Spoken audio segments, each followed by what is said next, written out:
Hello students, welcome you all for the continued part of a module number 1 and in the SIM subject, that is Introduction to the SIM and Automation. So in this PPT we will go through the mathematical models and matrices used in the computer aided manufacturing. So these are the mathematical models and matrices: production rate, production capacity, utilization and availability, manufacturing lead time, work in process. So we will discuss one by one. First of all, what do you mean by production rate? See, production rate for an individual processing or assembly operation is usually expressed as an hourly rate, that is work units completed per hour. Suppose if there is an industry which manufacturing nut and bolt, if that industry produces 1 lakh component in 1 hour, that is nothing but the production rate. The production rate is nothing but component produced per hour rate. Component produced per hour rate, that is nothing but the production rate. Now to calculate the production rate, one should know the cycle time. What do you mean by cycle time? See, cycle time is nothing but the time that one work unit spends being processed or assembled. Suppose if you are producing the nut and bolt, to produce the nut and bolt, how much time is required?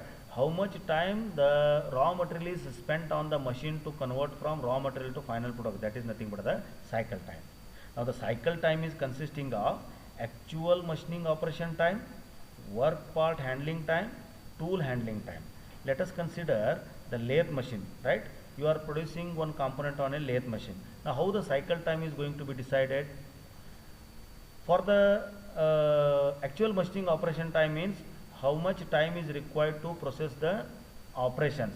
Let us consider turning operation 4 minutes, thread cutting operations 5 minutes, chamfering operations 2 minutes. So these are the actual machining operation time. Then work part handling time. The time required to load and unload the part into the machine is known as a work part handling time. Tool handling time per workpiece. For example, for the production of the component like a nut and bolt, you need the turning tool, you need the thread cutting tool, you need the chamfering tool. So time required to change the tool, that is nothing but the tool handling time per workpiece. So the cycle time we can express as TC is equal to TO plus TH plus TTH, where TC is cycle time, minute per piece. TO is actual processing or assembly time, actual processing or assembly time. TH means handling time, that is a part handling time. Loading and unloading of the workpiece into the machine is nothing but the handling time. Then tool handling time, TH means tool handling time. As I told you, for the one component we need the different operation, for the different operation we need the different tools. So the total time required to handle the different tool to accomplish the single product is nothing but the TTH, that is the tool handling time. So here the cycle time is nothing but it is the addition of actual machining operation time plus part handling, work part handling time plus tool handling time. How you are going to define the cycle time? It is the total time required to convert from raw material to the final product. Okay, that is nothing but the cycle time. Now TTC is equal to TO plus TH plus TTH, that is the expression for the cycle time. Now coming to the production rate for batch and job shop production. So TB is nothing but it is the production rate for the batch, that is a batch production. So batch production is nothing but it is a TSU plus QTC. TSU is nothing but setup time for that particular batch. Suppose in the industry you are producing the 5 different components, okay? So 5 different components means 5 different batches, and each batch has got its setup time to make the setup for the production, and that particular time is known as a TSU, setup time. Q is the quantity batch, how many components you are going to be produced. 1 lakh component, 10 component, 50 component, that is nothing but the Q. And TC is the cycle time, the time required to process that component is nothing but the TC. So the production rate for batch is given by TSU plus QTC. Already this cycle time you know in the last slide. Now TSU is, it is the setup time required for the particular component, production of a particular component, and Q is the quantity batch quantity, 100 component, 1000 component, 1 lakh component, this is nothing but the Q. Now production capacity. Production capacity, it is nothing but it is defined as the maximum rate of output that production facility is able to produce under the given set of assumed conditions. So in the company, or let us consider one company in which nut and bolts are going to be manufactured. How the production capacity we are going to be stated? So the production capacity of that particular company is 10 lakh components per day. 10 lakh components per day, that is the capacity. And what are the resources are there? Depending upon the resources. Resources means machine, worker, material. So what are the available resources? Depend upon that available resources, we are going to be decide the production capacity. The production capacity of that plant is 1 lakh components per day, 10 components per hour. This is the nothing but the production capacity. So production capacity can be determined by N into SW into HSH into RP, where N is the number of work center. How many number of work centers are there? SW is nothing but number of shifts per week. How many shifts are going to be work per week? So in some companies 2 shifts per day are there. In some companies 3 shifts per day are there. So it's depend upon the company to company that shift per week, that is SW. HSH, hours per shift. In some companies 8-hour shifts are there, in some companies 12-hour shifts are there. So depend upon the company, HSH is going to be differ. Then finally RP, production rate. So the production capacity PC can be determined by N into SW into HSH into RP. Okay. Next one, utilization. See, utilization refers to the amount of output of a production facility relative to its capacity. Utilization is nothing but, let us consider we are having one company. In that company we are having 100 machines. Okay, 100 machines we are having, but out of that the 25 machines we are going to be utilized. Out of 100 machines, only 25 machines we are going to be utilized. Then how the utilization is going to be determined?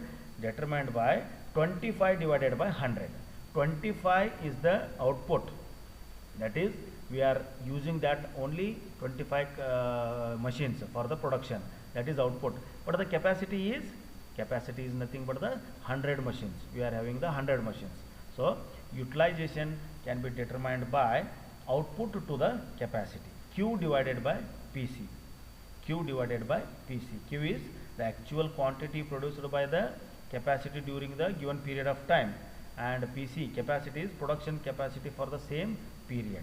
So utilization can be denoted by output to the capacity. Next, availability. Availability is sometimes used as a measure of reliability for the equipment. So availability can be measured with the 2 terms. One is the MTBF, second one is the MTTR.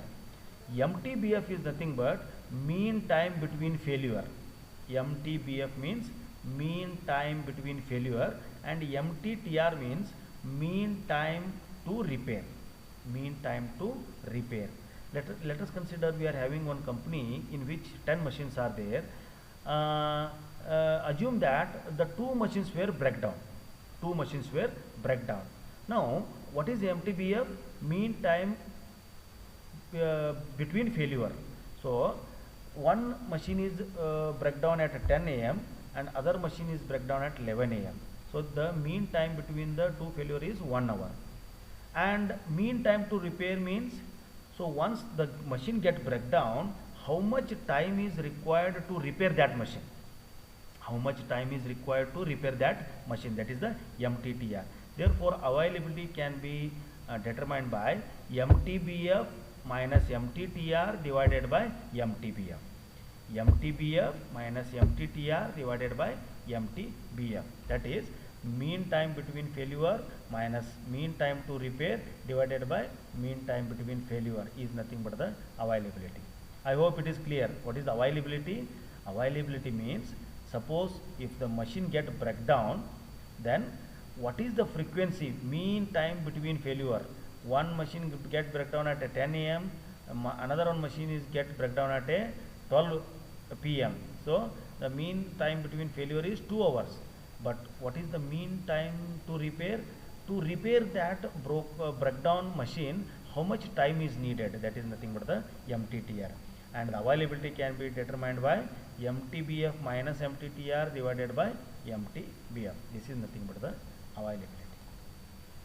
Manufacturing lead time. Manufacturing lead time is nothing but it is the total time required to process a given part or a product through the plant. So here, once the raw material has been entered into the workshop or a company, the time required to convert it from raw material to the final product is nothing but the manufacturing lead time. That manufacturing lead time includes the delays, time spent in a storage, reliability problem, because in a company 100% efficiency is not provided. So the machine may get breakdown, the operator may get rest, or some delays due to the inconvenience of electricity. These are all comes under the manufacturing lead time. So how we are going to define the manufacturing lead time? It is the total time required to process a given part through the or product through the plant. Raw material is entering, right, and final product is dispatched. So whatever the total time is there, that is nothing but the manufacturing lead time, MLT, manufacturing lead time. So this manufacturing lead time, it includes the delays, errors, time spent in storage, reliability problem, electricity problem, or human assistance problem. All are included in this manufacturing lead time. Now, manufacturing lead time can be determined by summation of I is equal to 1 raised to n naught. So here it is TSU, Q TOI, and plus NOI. Now what is Q? Number of units produced in a batch. Q is nothing but number of parts produced in a batch. 1 lakh component, 2 lakh component, 10,000 component, like that. Then TC is nothing but it is the cycle time for the productive operation. TNO, time spent in non-productive operation. Time spent in non-productive operation means, suppose the machine get breakdown, so to repair that machine we need some time. That is nothing but the non-productive operation time, that is time spent in the non-productive operation, TNO. TSU, time spent in a setup operation. Suppose the nut and bolts are going to be manufactured. To produce the nut and bolt, which setup we needed, what are the different machines we are needed, what is the sequence of operation, that is nothing but the time spent in the setup operation. Then NO, number of machines or operations involved. So to produce the nut and bolt, how many machines we are needed, what are the number of operations we required, drilling, reaming, boring, thread cutting, which operations, number of operations are going to be required. Therefore MLT can be written as NO into TSU plus QTC plus TNO. Setup time, quantity, cycle time, time spent in or number of machines. TNO is nothing but the number of machines. This is the manufacturing lead time. Okay, manufacturing lead time can be determined by this formula. Work in process. Work in process is the quantity of parts or products currently located in the factory that either are being processed or between the operations. Let us consider one company in which engine components are going to be manufactured. Now how the work in process is going to be defined? The work in process is defined as number of quantities are processed for ready for dispatch also, and what are the number of quantity of parts which are processing now. Let us consider 100 components are on the machine and 100 components are already processed and ready for the dispatch. So we can say that the 200 work in process. Got the idea? Components which are processed between the operations. Now right now it is on the machines, and 100 components are already it is ready and it is ready for the dispatch. So we can say that 100 components ready for dispatch 100 components are on the machine. So the work in process means 200 jobs are in work in process. This is the another one, mathematical matrices. So work in process can be determined by AU, PC, MLT divided by SW into SHH. All the denotations you know. A means availability, U means utilization, PC plant or production capacity, MLT manufacturing lead time, SW shift per week, HSH shift per hour. So all these are required to find out the WIP or work in process. Okay, thank you.